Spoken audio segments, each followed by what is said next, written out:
Olá, bem-vindo a este canal que fala sobre uma alfabetização significativa, isto é, com projetos interdisciplinares que são dos interesses das crianças. E não se esqueçam de se inscreverem no canal, darem o seu like e também apertarem o sininho para receber as notificações, além de escreverem algum comentário para saber se o vídeo tá bom, se o conteúdo tá bom, ou com sugestões de vocês ou perguntas, ok? E também o comentário dá mais força ao canal.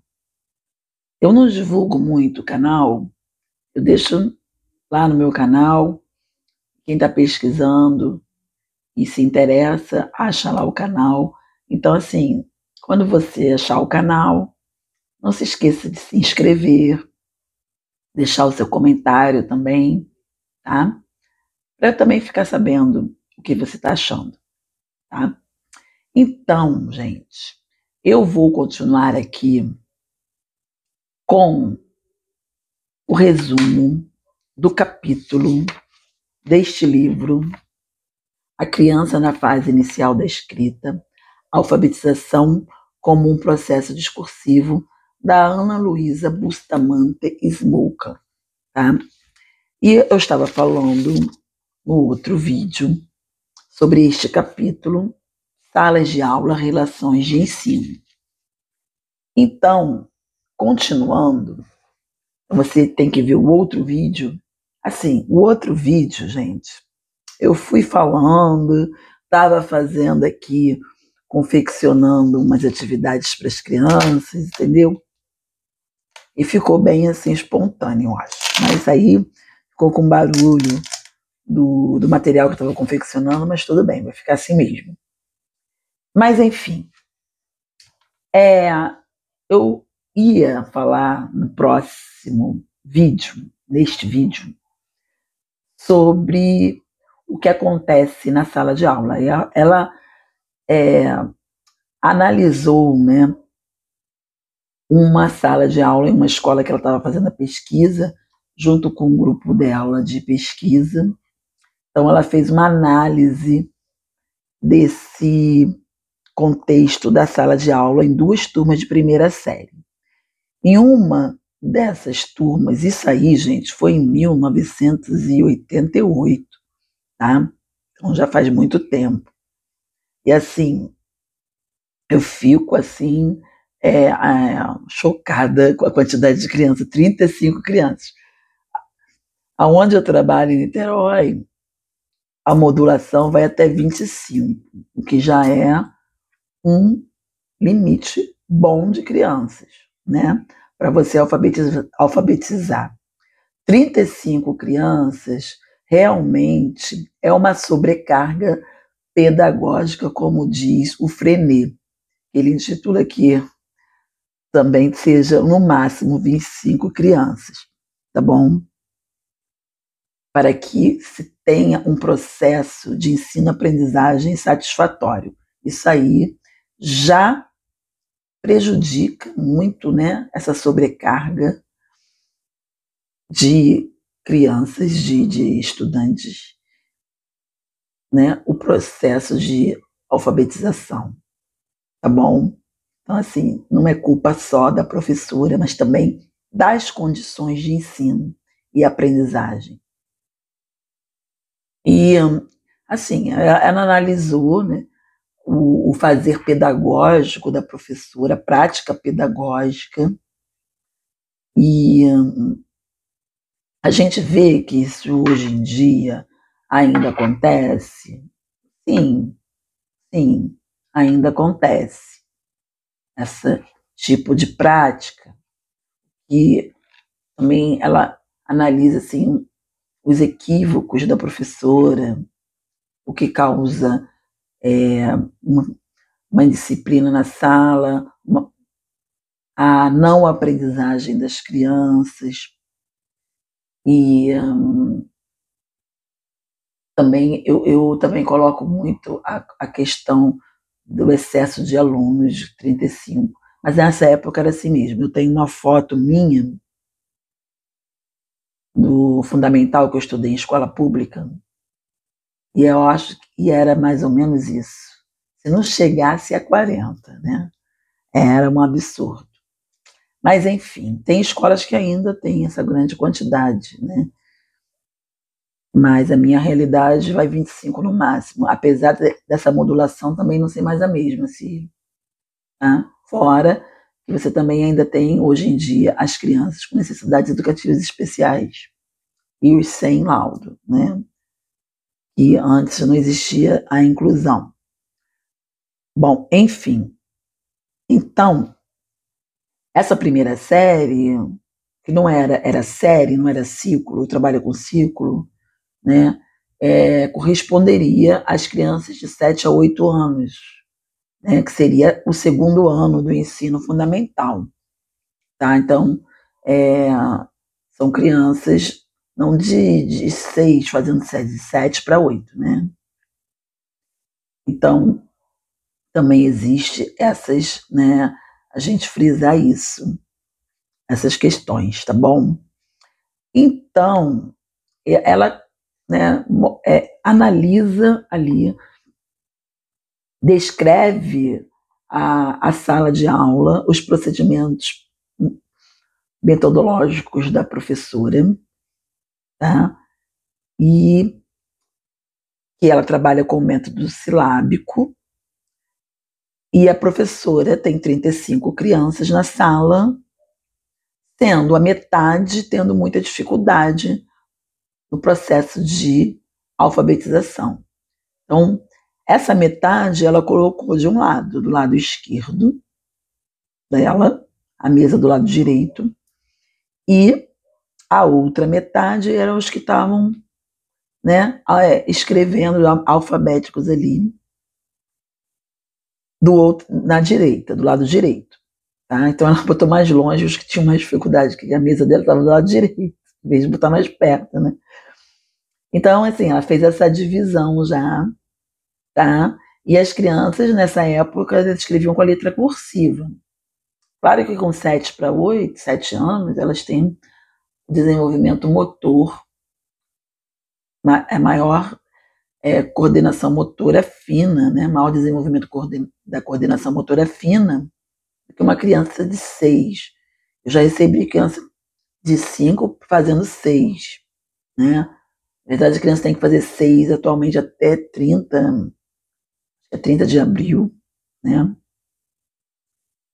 Então, tem todas essas diferenças entre o ano de 1978 e, e os anos que nós estamos agora, atualmente, tá? Em 2025, de 2000 para cá, tá? Então ela escreveu no quadro que ela coloca, que ela trabalhava com método silábico, e não é só a questão do método silábico, né? É a falta de relação. Ela escreveu as sílabas, né? O grupo de sílabas, as famílias da letra M, né? O grupo de sílabas, ma, me, mi, mo, mu, mão, tá? Com a letra cursiva. Então, ela pede que as crianças apontem, né? Para as crianças lerem e, né, na ordem, o que está escrito aqui? Ma, me, mi, mão, mu, mão. Só que as crianças, elas repetem que está ali na ordem e elas sabem que estão nessa ordem. Na verdade, muitas não estão lendo, elas estão apenas repetindo, elas não estão juntando, fazendo a relação fonema-grafema, juntando o som da letra M com o som da vogal A. Elas estão apenas repetindo e sabendo que é a ordem conforme as vogais, a, e, o, u, ma, me, mi, mo, mu, mão. Tá? E no último ela fala, aqui vocês vão ler um on. Só que ela não explica como é que escreve on, né? Já é aí um erro didático, tá? Porque ela tem que explicar como é que escreve on. A, tio, on. Tio é a cobrinha em cima do A. Como é que escreve on? Então, M com on, mão. Ela só fala que aqui é com on. M com on, mão. Tá? Então, já é uma questão aí, né, de ensinagem. Tá? E As crianças leem na ordem, tá? Na ordem, mameme, mamumão, e depois ela dá o grupo de sílabas da letra N, a família silábica da letra N também na ordem das vogais. As vogais são colocadas, a E, I, O, U, né? E o ão. Na, né, ni, no, nu, não. Só que ela não explica também de novo, né? Que o som do N com a faz na. Então tem toda uma técnica, né? Que é do método silábico, né? Que são das famílias silábicas de determinadas consoantes. E ela quer que as crianças aprendam a ler e escrever. Esse é o objetivo dela. Tá? E as crianças, ela aponta e as crianças repetem. Só que a gente não sabe se está lendo mesmo, porque como está na ordem, a criança apenas repete. Tá bom? Também já é um outro erro aí de didática de metodologia, tá? Da professora. E aí ela escreve na lousa. Deixa eu ver se eu consigo mostrar aqui. Ela coloca o bo. Vamos ver se eu consigo mostrar. Vendo? O bo, o na e o ma. Para a criança copiar do quadro. Detalhe, copiar 2 vezes, o que já é um erro. Vai cansar a criança. Essa coisa de cópia, gente, às vezes não é produtiva. A gente tem que ver quando a gente está realmente ensinando a criança. Então, né, aqui botou né, lá, neca, de, cá e tá. Então, a criança, ela vai botar boa em tudo. Ela não vai aprender, porque não, a criança aprende na comparação, né? Da diferença e da semelhança. Na relação da diferença entre o que é diferente e o que é semelhante. Né? O que é diferente e o que é igual. Então, aqui ela já sabe que vai botar tudo bo. Mesmo se ela não lê, ela sabe que tem que botar o bo. Então, ela sabe botar porque ela sabe que tem que botar tudo em bo. Tudo é bo. Ela não vai pensar, vai aprender. Né? Boné, bola, boneca, bode, boca e bota. Ali é tudo dá. Nada, nadou, napa, nada, naná, nadava e navio. E aqui é para completar com tudo ma. Mala, maca, mapa, mato, maná. Mas o que é maná? Maná é aquela farinha que foi jogando na Bíblia lá no deserto do Saara. E mamou, tá? Então, as crianças fazem essa atividade, muitas não estão entendendo. Principalmente aquelas que não estão alfabéticas, né? Porque a criança não está lendo a sílaba, ela não está fazendo a relação som-letra, fonema-grafema. Então, foi uma tragédia. Tá? Só resumindo, tá? Foi uma tragédia. Porque ela tem uma relação, ela fala dessa relação, né? Da professora com as crianças. Então, ela pergunta a uma criança, né? Estava escrito neca para completar com um bo. Aqui tá bo. Aqui e aqui tá né. Como é que vai ficar? A criança fala boneca, não era boné. Aí a professora já faz o que você falou. O que você falou, como é que fica? Já, né, censurando a criança, criticando. E o que acontece? Quando ela pergunta, aí depois ela escolhe uma criança que já sabe, que ela sabe que vai responder certo. Tá? Aqui tá. O que está escrito aqui? Na. E aqui? Dá. Então vai ficar o quê? Nada. Tá? Essa realmente já lê. E a outra, quando ela fala ela que falou bu e ela que falou né. A criança não leu nada. Mesmo assim, a criança falou boné. Entendeu? Então tem essas questões que são questões didáticas, de como ensinar. né? Que são, nem é do método, são questões de saber como ensinar, entendeu? Outra questão, né? Também, também, que eu vou falar aqui. Aí foi criança que não sabia copiar direito do quadro, porque ela também não explica que o espaço do caderno é diferente do espaço do quadro, né? Ela foi devagar, e que também mandou copiar duas vezes, para casa e para aula. Aqui, para aula, vocês vão completar com as sílabas que faltam, as palavras. E no de casa, vocês só deixam o tracinho para completar com a sílaba. Então, assim, totalmente antiprodutivo. As crianças que não sabiam, não aprenderam nada aí, tá? Nessas atividades, esse tipo de atividade. Eu não sei se nessa época tinha mimeógrafo, né? Tá? Se ela usasse mimeógrafo, talvez ficasse melhor. Porque, né? É muito tempo copiando, sem ser produtivo para aprendizagem. As crianças aprendem apenas a copiar. E copiaram a maioria tudo errado, as sílabas juntas, misturou tudo, e a professora ficou muito nervosa. E no final ela viu que as crianças não tinham entendido nada do que ela tinha orientado, entendeu? E é o que ela fala sobre a questão da relação de ensino, né? Que ela fala que a tarefa de ensinar fica acima da relação de ensino. Por que ocorre a aprendizagem, né? Quando se tem uma relação de ensino entre o estudante e a professora, né? Uma interação. E o que não acontece aí? A escrita, ela perde a sua função social, perde o seu sentido, ela é apenas uma técnica, tá?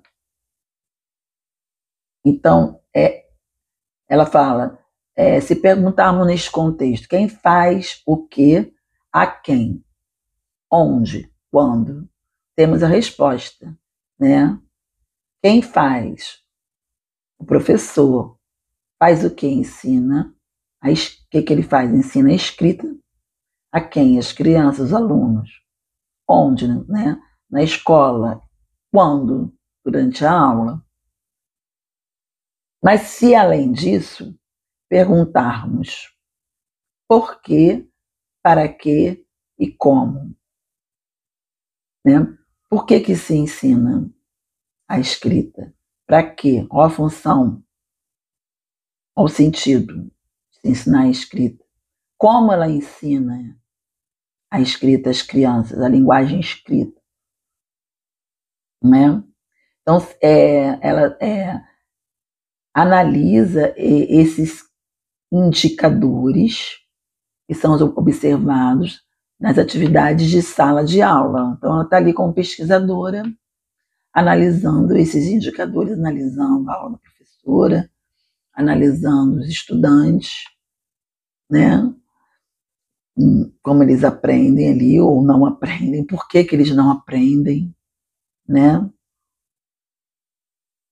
Então, essas diferenças é que vão revelar, né, as diferenças nas práticas pedagógicas.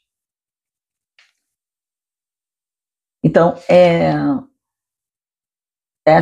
esses indicadores que podemos distinguir a função aparente e o funcionamento implícito, né, o que o Peixoto fala, nas núcleos das relações de ensino, né? Então,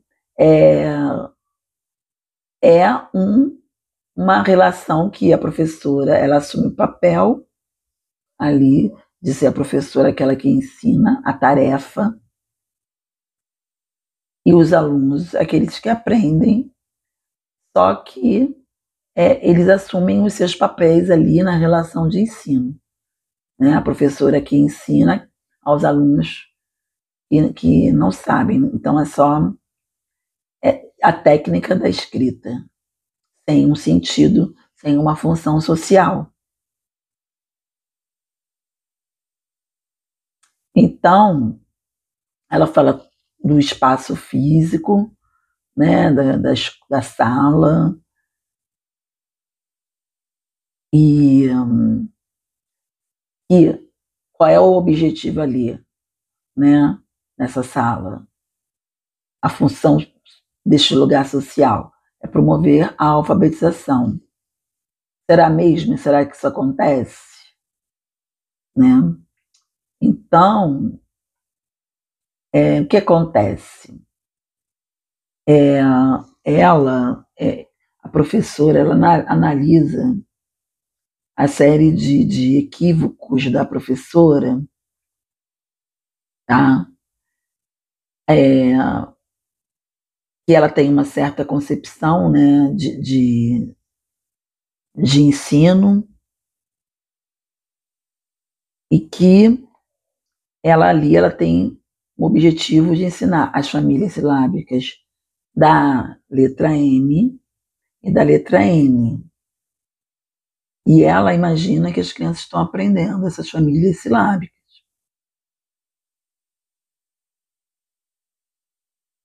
Então, ali se torna só, né,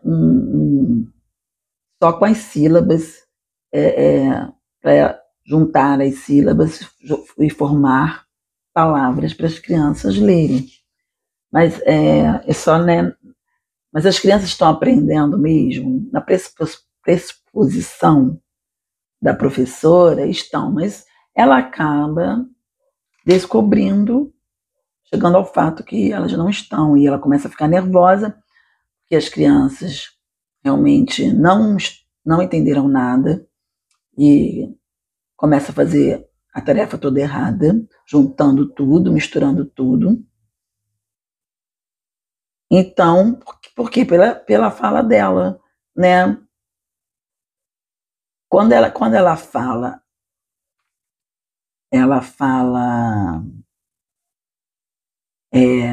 algumas falas dela, ela ensina errado, né, de forma equivocada, porque ela fala, junta o mar, em vez dela falar M, tá? O mar com o, tá? Ela fala assim, junta o na com E, tá? Então, é totalmente errado falar assim, né? Porque ela não, não explica para as crianças, né, que é o som do M com o A, que faz ma. É o som do N com o E, que faz né. Além de não falar os sons das vogais, que eles ficam com sons diferentes. A vogal O com som aberto, a vogal U com som fechado, dependendo da palavra. Em boné, em bola. Boné fica com som fechado, O, bo, B, né, com som da vogal U. E em bola é o B com som da vogal, a vogal é O. B com som da vogal O, só O fica com som aberto. Que a vogal ela vai ter sons diferentes dependendo da palavra. Né? Ainda tem o som ON, mas aí já é muita coisa. As crianças não estão nem entendendo isso, vai bolar mais ainda. Mas se fosse uma alfabetização na perspectiva discursiva, até entraria ali na produção de texto alguma palavra que estivesse on, tá? E seria explicada ali de forma, no contexto do texto ali com sentido, tá? Então faltou isso, faltou a interação, faltou a relação, tá? E certos conhecimentos realmente linguísticos e fonológicos, tá?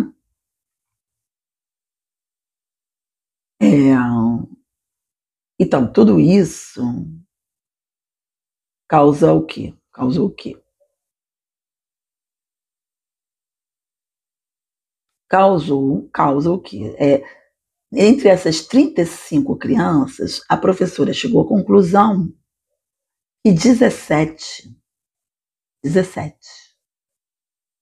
eram alunos fracos, mais fracos, e que deveriam ser encaminhados ao setor de psicologia.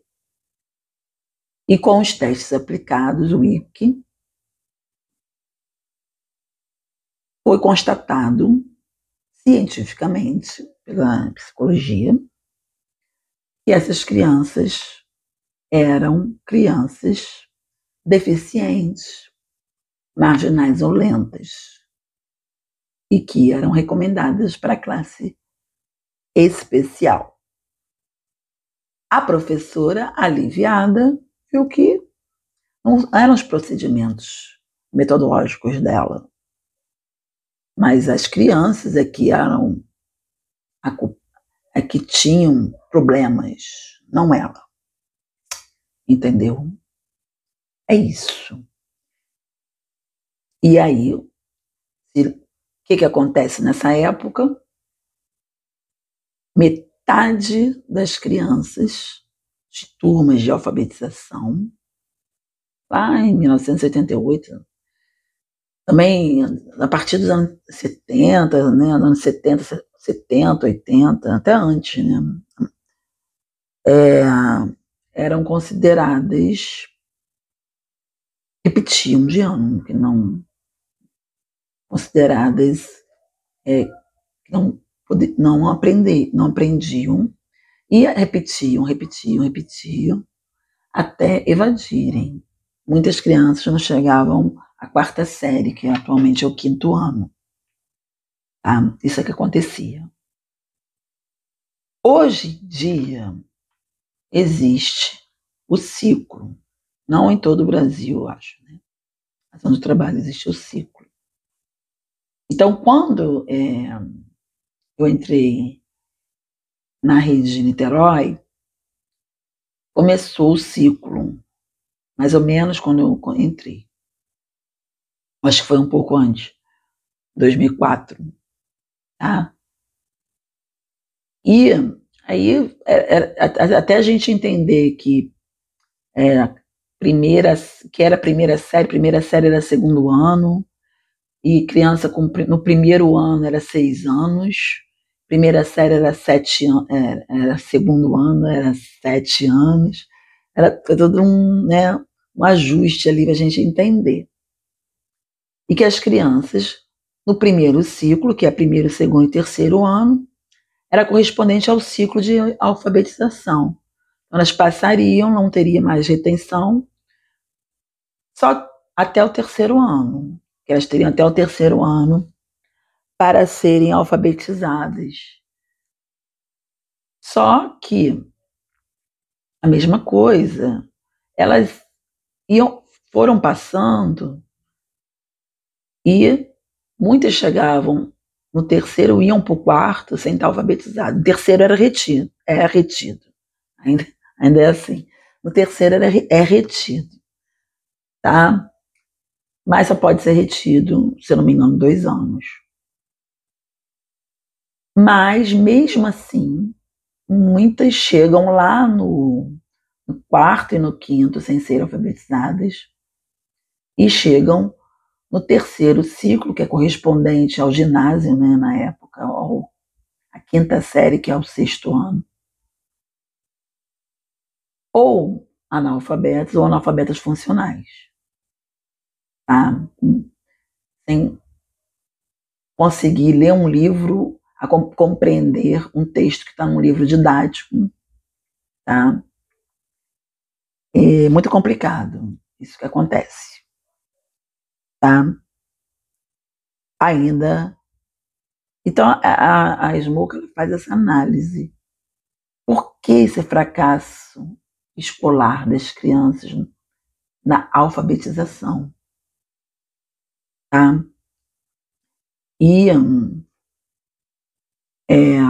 é isso. Né? Então,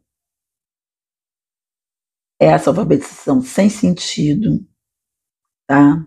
Que produz uma atividade sem consciência, desvinculada da praxe e desprovida de sentido, sem ser significativa, sem ter a relação, sem ter a interação, a mediação ali na zona de desenvolvimento proximal, que o Vygotsky fala. As professoras, elas às vezes, elas estão muito preocupadas com disciplina. O que acontece? Não é tudo culpa da professora também, tá? Muito é o sistema, tá? Existe o que também hoje em dia é que todas as crianças passem. Mesmo a criança que chegou lá em agosto sem estar alfabetizada, você tem que dar conta de alfabetizar. Crianças que são faltosas, que têm mais de 51 faltas, que é o máximo que tem, e têm dificuldades por faltar, passam de ano. Tá? E existe criança com problemas fonológicos? Tem. Existem crianças que têm, aqui como ela mostra no livro, maior lentidão, né? Uma dificuldade na memória, e tem um déficit de atenção muito grande. Existem as questões socioeconômicas, tá? Existem. Existem questões de família que usa droga, de criança com vulnerabilidade social. Existe. Existe. Existem outras questões que acontecem também, né? De professora que tira licença, fica direto, troca várias professoras. Tudo isso é um contexto que vai também ocasionar esse fracasso. Não é só a, a falta de relação, essa né, tem muita professora que ainda faz isso, a criança se transforma em copista. E ela estava fazendo isso. As crianças iam ser copistas. Né? E no outro capítulo, não, continuando no mesmo capítulo, né, o grupo de pesquisa dela é solicitado a fazer um trabalho com essas 17 crianças. Um trabalho diferenciado. No início, ela propõe que se faça dentro da sala, mas as professoras não aceitam. Querem que separe o grupo. Tá? Então, ela vai mostrar como é que ela começa a fazer um trabalho com livros literários, tá? Uma perspectiva mais discursiva, com mais sentido, uma alfabetização com né, a escrita com a função social, em que as crianças veem sentido e se sentem interessadas em aprender a ler e escrever. E depois ela vai conversar com a professora. E eu vou falar isso no outro vídeo, que esse já ficou longo, tá bom? Tchau, tchau.